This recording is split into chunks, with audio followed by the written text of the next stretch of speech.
शैतान को जहन्नम में कहाँ रखा जाएगा? और क्या आप जानते हैं कि शैतान फरिश्ता नहीं था, बल्कि एक जिन था जो आग से पैदा हुआ था, लेकिन ये फरिश्तों के साथ रहता था। शैतान अल्लाह ताला के दरबार में बुलंद दर्जे पर फाइज था।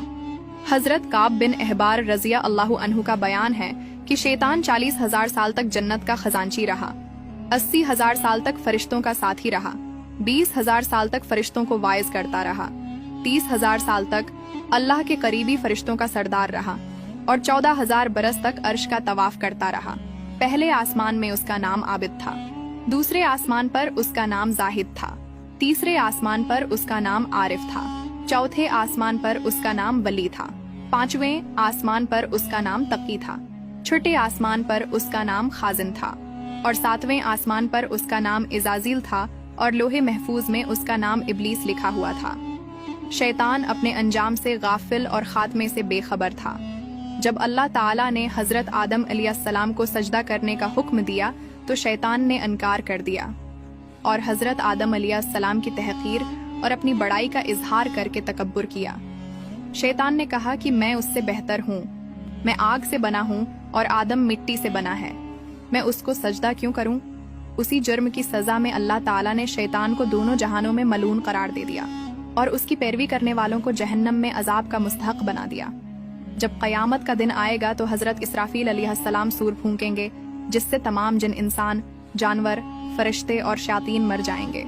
फिर उसके 40 साल बाद हजरत इसराफील अलैहिस्सलाम दोबारा सूर फूंकेंगे तो तमाम मखलूक़ात दोबारा जिंदा हो जाएंगी और फिर क़यामत कायम होगी।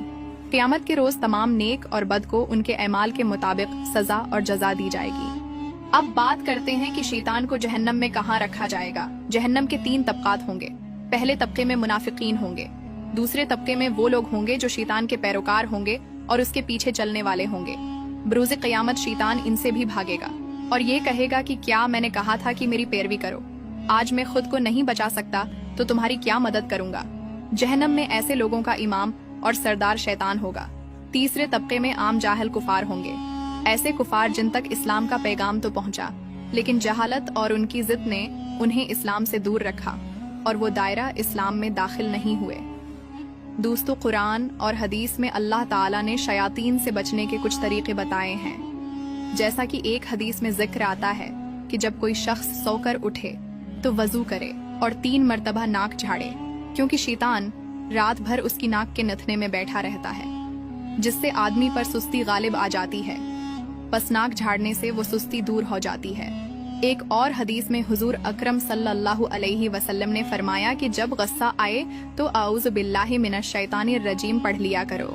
एक और जगह आप सल्लल्लाहु अलैहि वसल्लम ने फरमाया कि जिस घर में सूरह अल बकरा पढ़ी जाती है वहाँ शैतान दाखिल नहीं होता। एक और हदीस में आप सल्लल्लाहु अलैहि वसल्लम ने फरमाया कि बुरा ख्वाब शैतान की तरफ से होता है। अगर कोई बुरा ख्वाब देखे तो बाएं जानिब थू थू करके शैतान के शर से अल्लाह की पनाह मांगे। इस अमल से शैतान उसे कोई नुकसान न पहुंचा सकेगा। अल्लाह ताला